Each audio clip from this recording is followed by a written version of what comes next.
Saludos para todos, muy buen mediodía, ¿cómo les va? Esto es La Conversación, cada miércoles un artista.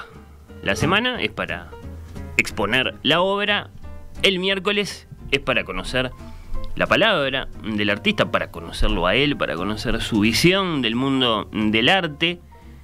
Es claro que este viaje que hemos dado en llamar Arte UI en Perspectiva, bueno, nos puede deparar algunas muy gratas oportunidades. Por ejemplo, este asomarse de hoy a toda una gran familia uruguaya de artistas a través de la obra y de la palabra, como decíamos, de uno de sus representantes contemporáneos. Hablamos de una de esas familias que abarcan además muchas generaciones, ¿no? Como los Bach, por tirar un ejemplo. Baste decir que el bisabuelo del artista con el que voy a conversar ahora en instantes fue el monumental Juan Zorrilla de San Martín, nacido en 1855. El autor, por ejemplo, de la Epopeya de Artigas, del Tabaré. El abuelo luego, y el abuelo ya tiene un papel directo en la vida de nuestro invitado, es, bueno, nada menos que el escultor José Luis Zorrilla de San Martín. Después, bueno, el padre de China, ¿no? Y de Guma para los amantes del teatro y del cine. Así que, bueno, sí, una gran familia de artistas. Ustedes ya han visto, sin duda, la obra del artista que nos acompaña esta semana en nuestro ciclo Arte UI en Perspectiva. Si no lo hicieron, vayan ahora, por ejemplo, a la cuenta de Instagram de En Perspectiva, o bueno, se pueden asomar también ahora mismo, están invitadísimos a nuestro canal de YouTube. En ese caso van a ver la obra, y me voy a correr un poquito. Van a ver la obra acá, junto a mí. Es un cuadro del que hay que tomar nota, bueno, de su relieve, de que hay pintura pero también hay madera, y del que vale la pena subrayar el título, ¿no? Ese Merci Cézanne, gracias Cézanne, acerca del que vamos a conversar con el artista entonces en estos minutos. Ya lo tengo, creo que sí. El artista se llama Miguel Herrera Zorrilla. Bienvenido, ¿cómo le va? ¿Qué tal, Fernando? ¿Cómo estás? Bueno, muchas gracias por la invitación a colgar el cuadro y a charlar un poco de arte. Exactamente, sí. ¿Desde dónde nos estás acompañando, Miguel? Sé que en Punta del Este. Estoy en Punta del Este, en la casa de decoración y salón de TEC Aramea. Arameo y Cúrate el Alma. Ahí está. Cúrate el alma. Ahí te hace el apunte la anfitriona, por lo que percibo. Sí. Bien, sí, no, porque pensábamos hacerlo de otro lado, pero la verdad que digo, fue una buena solución, una buena ayuda. ¿Qué tal Punta del Este en este mediodía de miércoles? No, muy lindo, sí. Sin gente, Punta del Este es espectacular, ¿no? Yo soy más de ir para el lado de Rocha, pero sí me entiendo, mucha gente que se viene a vivir acá, que debe ser muy lindo para vivir todo el año. Bueno, muchas gracias, Miguel, por acompañarnos. Toda esta introducción genealógica que yo hacía no es mera, digamos, decoración, vamos a usar esa palabra que le pongo a la charla, sino que tiene mucha relevancia, ya que este artista, Miguel Herrera Zorrilla, bueno, valora especialmente ese pertenecer a la familia. En particular, repito, por el recuerdo, por la influencia de su abuelo, el también artista Juan Zorrilla. ¿Qué recuerdos, Miguel? José Luis. Perdón, claro. José Luis Zorrilla, mirá, en algún momento me iba a entreverar. Juan era el poeta y era mi bisabuelo. El poeta de la Epopeya de Artigas, claro, sí. Sí, Tabaré y la leyenda patria, por ejemplo, y varios. Por ejemplo, bueno, pero de ese abuelo, de José Luis, ¿qué recuerdos no te abandonan nunca? Bueno, primero la persona, ¿no? Yo conviví unos cuantos años porque vivíamos en la misma casa ahí en la calle 21 de septiembre, que todavía pertenece a la familia. Y bueno, para mí era muy de chico, era un lujo poder ir al taller con él todos los días, ¿no? Cuando podía, cuando no tenía que ir a la escuela o en alguna fin de semana o lo que fuera, ¿no? siempre fue una figura muy importante para mí dentro de mi formación y dentro de mi educación, ¿no? 21 de septiembre, abajo, ¿no? Casi llegando a la Rambla, ¿qué será? Esquina Roque Graseras, por ahí. Ahí está, sí, sí, por ahí, sí. Sí, sí. Bueno, fue la casa de... Era una casa muy, muy vinculado con el arte, ¿no? Porque claro, también estaba, ahí vivía China también, también estaba Gumita, que era una gran vestuarista y pintora también, estaba Inés, que era una gran pintora también, o sea que era toda gente... siempre cuando en las conversaciones al mediodía, en el almuerzo o de noche cuando se comía siempre había gente de visita y siempre gente vinculada con el arte, ¿no? Claro, claro. Bueno, sí, así que ahí estaba el abuelo, José Luis. ¿Del bisabuelo tuyo también estaba, digamos, la sombra presente? ¿Tenías conciencia vos de quién era, de quién había sido tu bisabuelo?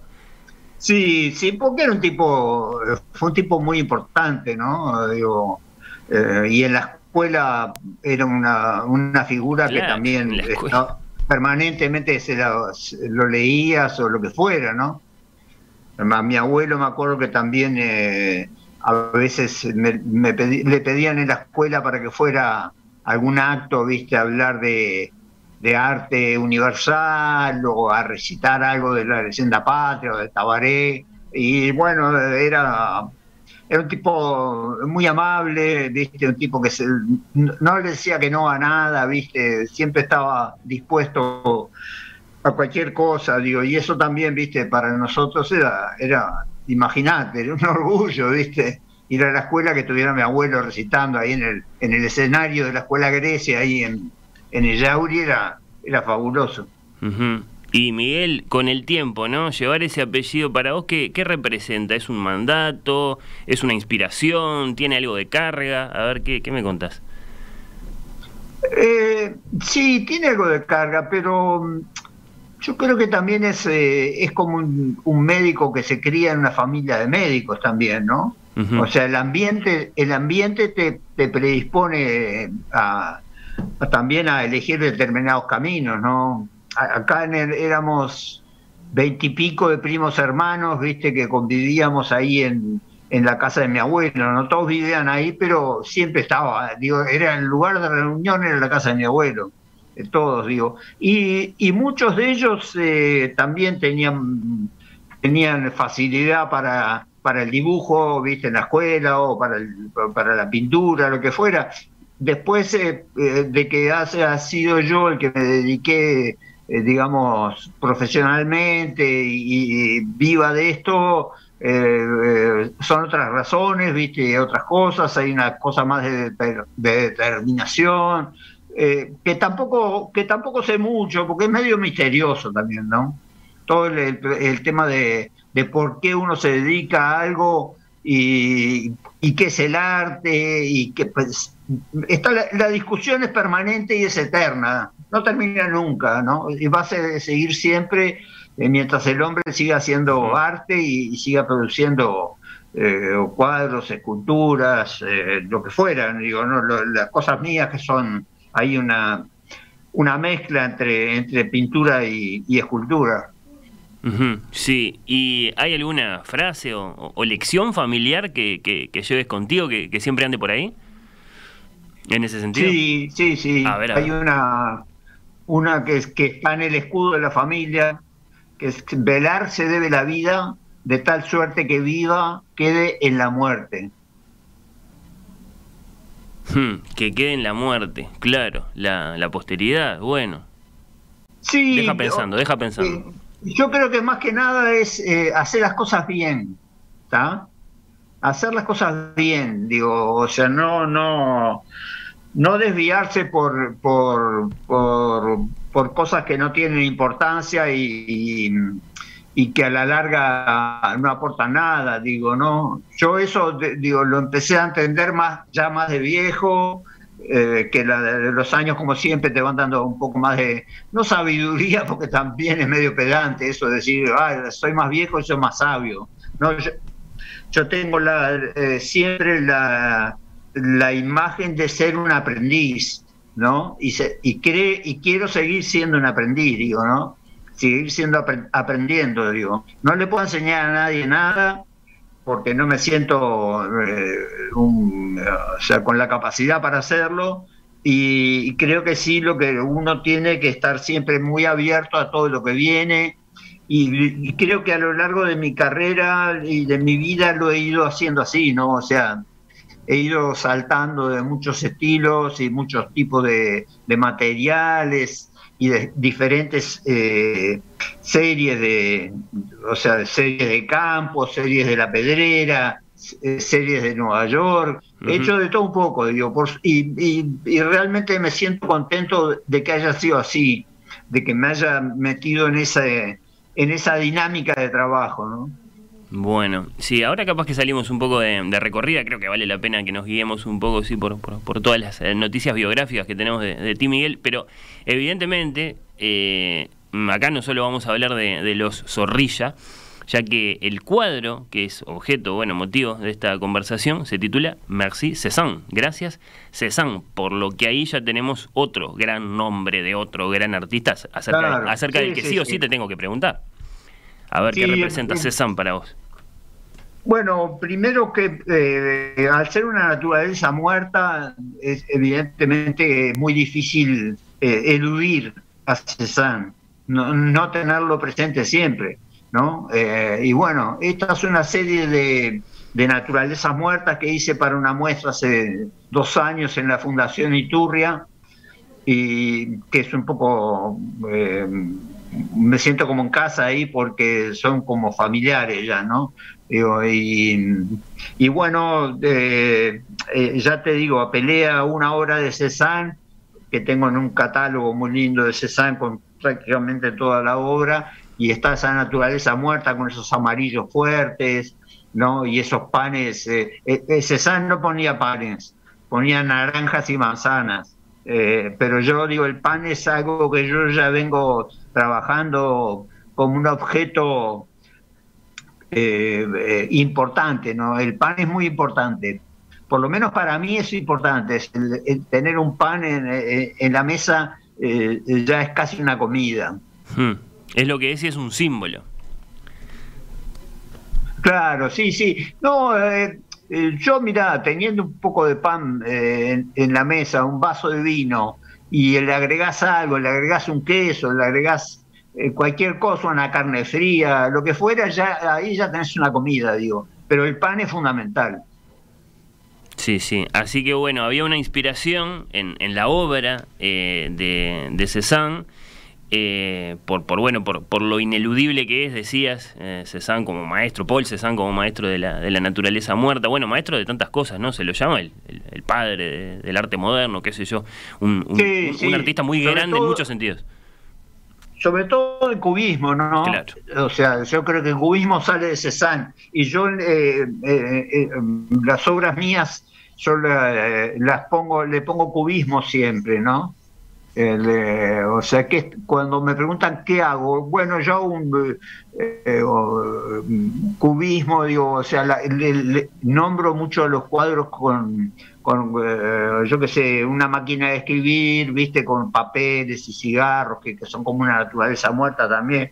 Le pongo Royal, cubista, cuando es muy colorido, pop, o lo que fuera, ¿viste? Pero el cubismo siempre lo está presente. Para mí ha sido, digo, uno de los lugares por donde más he investigado, ¿no? Y bueno, un poco, digo, la conclusión de un cuadro como el que tenés ahí es eso, ¿no? Es un poco de meterme en el cubismo y acercarme a a todas las imágenes que hoy son tan fáciles de conseguir en internet, ¿no? Claro, sí, creo que digamos, es digamos, de uso corriente o de digamos, de comprensión relativamente sencilla, pensar, bueno, cubismo, ¿no? Esa aspiración, la mirada total, qué sé yo, pero igual estaría bueno que te ponga en situación de, bueno, si le tenés que explicar a alguien qué es el cubismo, ¿qué le decís? Bueno, históricamente es una corriente que surge por Picasso y Gris y Braque y varios de esos genios, esos capos que cosas, que era un poco, o sea, repensar la imagen, ¿no? O sea, tratar de buscarle otro punto de vista, ¿no? Que es un poco todos los sismos que ha habido están un poco atrás de eso, ¿no? O sea, buscar su punto de vista, su mirada sobre el mundo, ¿no? Y todo el mundo en ese siglo en donde nació el cubismo, fueron donde todos los sismos que fueron apareciendo era eso, ¿no? Buscar un lugar, buscar una cosa que fuera propia, ¿no? Que identificara determinadas cosas. Entonces el cubismo, digamos, ¿cómo se distinguió? ¿Cuál es su gran particularidad?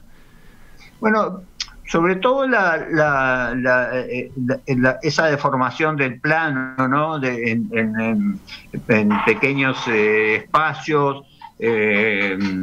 Tampoco te lo puedo explicar muy bien, digo, ¿no? Para mí es una cosa, viste, que yo la tengo muy asumida y muy pensada, pero yo no soy un artista de elaborar discursos. Está muy bien eso. A mí me cuesta mucho elaborar discursos y yo creo que explicar el cubismo lo trato de explicar a través de los cuadros, ¿no? Está muy bien en ese cuadro que tenés ahí, se nota del cubismo ahí. Y eso es interesante y a mí me da mucha felicidad de que sea así, ¿no? Porque es encontrar algo. Sí, está muy bien, eso me pasa mucho en estas conversaciones, el artista lo sabe, lo lleva a la obra, pero no necesariamente, digamos, después lo va a poder o lo va a querer explicar. Está muy bien eso, sí, estamos... No, yo creo que sí. Hay grandes artistas de Uruguay que además de ser grandes artistas, tienen una facilidad para explicar qué es lo que hacen, cómo lo hacen, de dónde vienen, digo... Yo nunca tuve esa facilidad. A mí siempre me costó mucho ponerme frente a un público y hablar y decir algo, ¿no? Primero porque era una persona muy tímida, me daba vergüenza, me ponía colorado, pero eso desde la escuela ya me pasaba, ¿no? Y hay otros tipos que realmente se ponen a hablar y te quedás embobado escuchando cómo hablan y lo que dicen y cómo lo explican y todo, ¿no? Y por algo también escriben libros después y arman teorías de arte que están muy buenas. Miguel, para hacer un cuadro como este, desde luego tenés que pintar, pero también, por lo que tiene de relieve, tenés que trabajar de varios otros modos. ¿Cómo surge eso de, por ejemplo, introducir la madera en un cuadro? Bueno, mira, la madera, desde chico yo la trabajé la madera. Hacía lo que podía con un cuchillito o con lo que fuera. Y después la madera como factor importante de una muestra apareció en el año 93, que hizo una muestra ahí en Galería Latina sobre Nueva York. Yo había estado en Nueva York con una beca que la Galería Latina había organizado. Me pasé un mes en Nueva York viviendo en un squat, ¿viste? Esos edificios ocupados todo por uruguayos, argentinos, colombianos.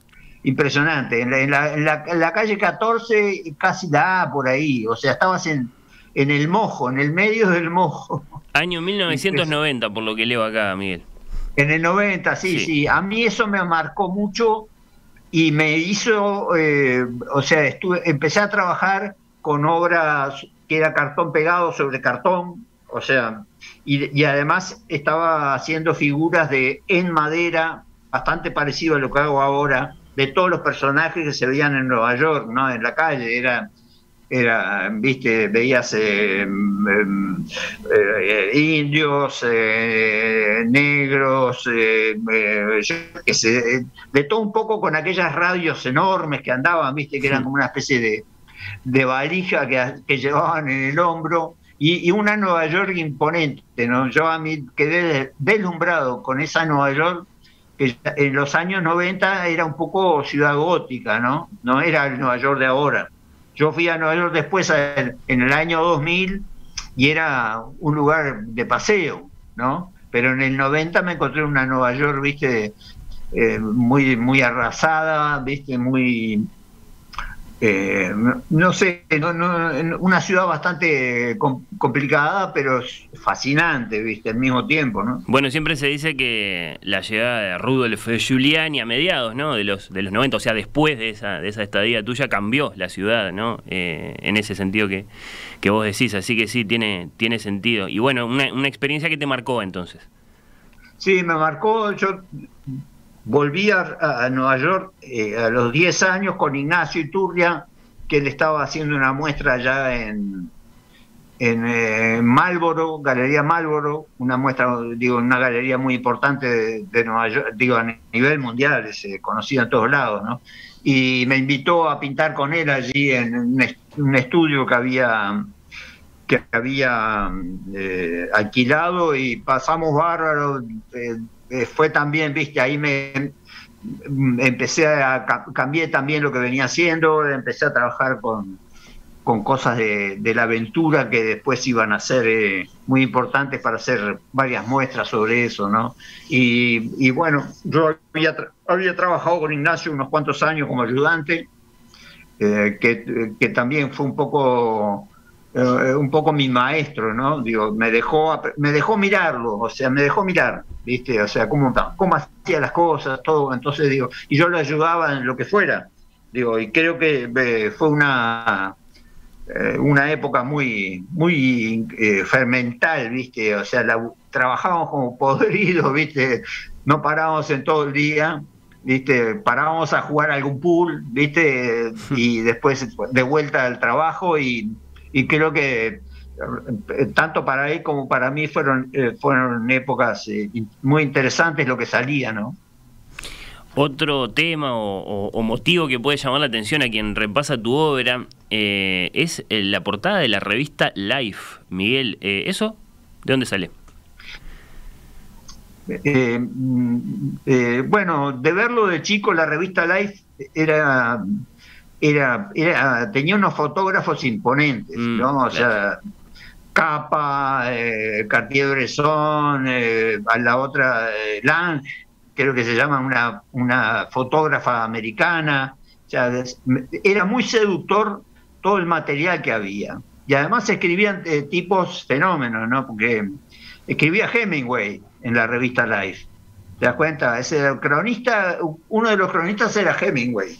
Entonces digo, era realmente fascinante, ¿viste? En aquellas cosas que hacían por Hemingway. Yo tengo algunas revistas con Hemingway, que después de la guerra vuelve a España, pide a ver si lo dejan entrar, le dicen que sí, vuelve y hace una gira por toda España. Y escribe, no me acuerdo cómo se llama, Un verano sangriento, una cosa así, que es por capítulos además que lo hacen.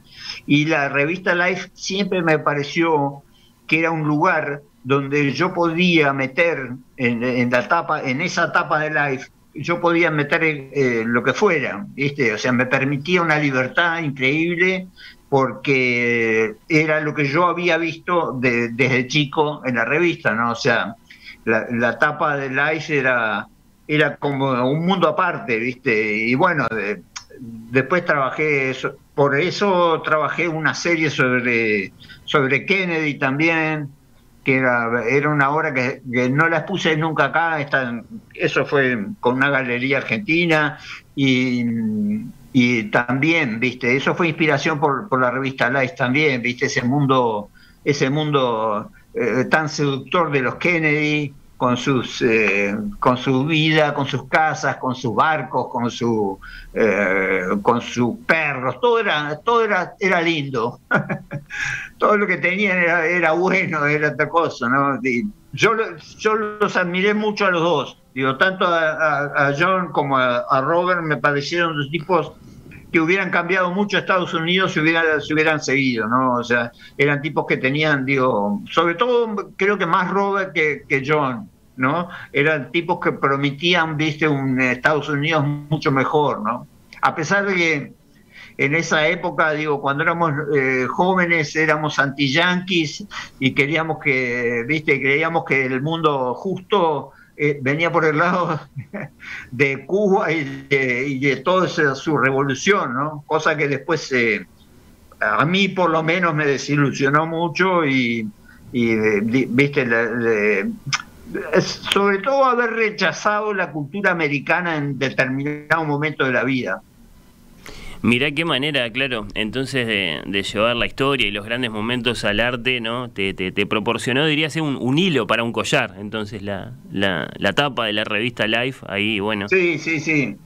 Bueno, nos dejaste como te digo, montón de recuerdos, aparecía Kennedy y en la otra aparecía Fidel, claro, y el Che pescando pez vela en Cuba. Era increíble. Por eso te digo, era una mezcolanza de cosas que a mí me flotaba la cabeza, ¿viste? Esas imágenes eran tremendas. Sí, sí, ahí veíamos algunas. Quienes nos están siguiendo vía YouTube habrán podido ver, por ejemplo, el mencionado Ernest Hemingway con su clásica máquina de escribir y su vasito ahí cerca de lo que sea que estuviera escribiendo, una imagen absolutamente icónica. Lo hice mucho a Hemingway, claro. Tanto el Hemingway escritor, como el cazador, como el aventurero, viste, el tipo, el mujeriego, el matón, porque también era medio matón Hemingway, ¿no? Quería pelearse con todo el mundo, viste, y bueno. Pero a mí realmente también es un autor que me encantaba. Me encanta porque cada tanto vuelvo a leer algo de él, ¿no? Hace poquitos días se cumplió fecha redonda de la muerte de Hemingway, que murió el 2 de julio de 1961, así que fueron 60 años. Un personaje, ¿no? Sí, bueno, y hablando de la muerte, claro, sí, con esa muerte tan trágica después de su descenso al infierno de los tratamientos psiquiátricos y bueno, y ese suicidio tan impactante para todos quienes lo admiraban, ¿no? y para la posteridad. Sí. Digo, un tipo que hizo muchas cosas, ¿no? Sí. Porque hizo increíble, ¿no? Hay un libro de Padura, no sé si lo conoces, a Padura, claro, el cubano. Sí. Bueno, que en una de... Adiós Hemingway se llama. Adiós Hemingway, es fabuloso, ese cuento es impresionante, ¿no? Te lo pinta Hemingway de lo que era, de todo lo que podía llegar a ser, ¿no? Porque era un tipo, cuando se mató era un tipo bastante joven, ¿no? Sí, y evidentemente un gran aventurero, un gran escritor, bueno, muchas cosas. Sí. ¿A qué maestros has admirado más, Miguel, de todas las épocas y de todas las latitudes? Del arte universal, lo que pasa es que son tantos que... Y bueno, me nombras alguno. Me han influido en mi pintura, hay muchos, ¿no? Depende de la época. Yo cuando hice la serie de La Pedrera, por ejemplo, que eran unos paisajes muy coloridos, evidentemente que me basé en los planistas, ¿no? Porque incluso Petrona Viera había pintado la Costa de Rocha, entonces, esa cosa de la luz, de las sombras en azul y violeta y rosado, también Blanes Viale también, ¿no? Había incursionado también por ese lado, ¿no? Y bueno, y Sorolla, todos los que se dedicaron a pintar el sol, a mí, todos me aportaron algo, para mi serie, ¿no?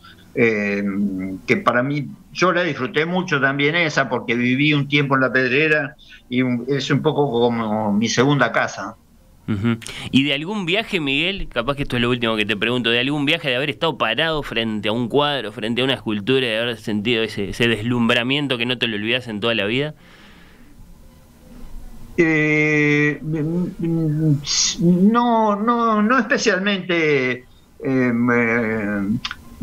Mirá, la primera vez que fui a España, a Madrid, invitado también por una cuestión de arte, me fui a ver creo que es en la Reina Sofía que está, el Guernica. y pensé que era el museo abría todo el día y cerraba a las 2 de la tarde los domingos, que una cosa así, y llegué y lo pude verme 30 segundos. Con eso me quedé con ganas de ver, ¿no? Digo, y después a un tipo que también, digo, nunca lo vi un cuadro en directo, fue a Matisse, que para mí es uno de los superiores. Matisse es uno de los capos del Olimpo, viste, pictórico, ¿no? Bueno, una bestia. Ese es un lindo anhelo, que la vida te depara entonces algún encuentro con algún cuadro, un poco más de 30 segundos, para poder ver alguna de esas obras maestras. Sí. Bueno. Sí, totalmente. Bueno, Miguel Herrera Zorrilla, artista uruguayo, muchas gracias por compartir tu obra con nosotros y bueno, muchas gracias por esta conversación. No, gracias a ustedes y ya te digo, yo soy de escucha de la radio, así que conozco todo el esfuerzo además que hace para que la cultura tenga un lugar importante en el mundo de la radio, bueno, y ahora de la imagen también con todos estos aparatos, ¿no? Y bueno, ojalá que siga así. Y muchas gracias. Gracias a ti, muy apreciado. Un abrazo. Gracias, igualmente. Chao.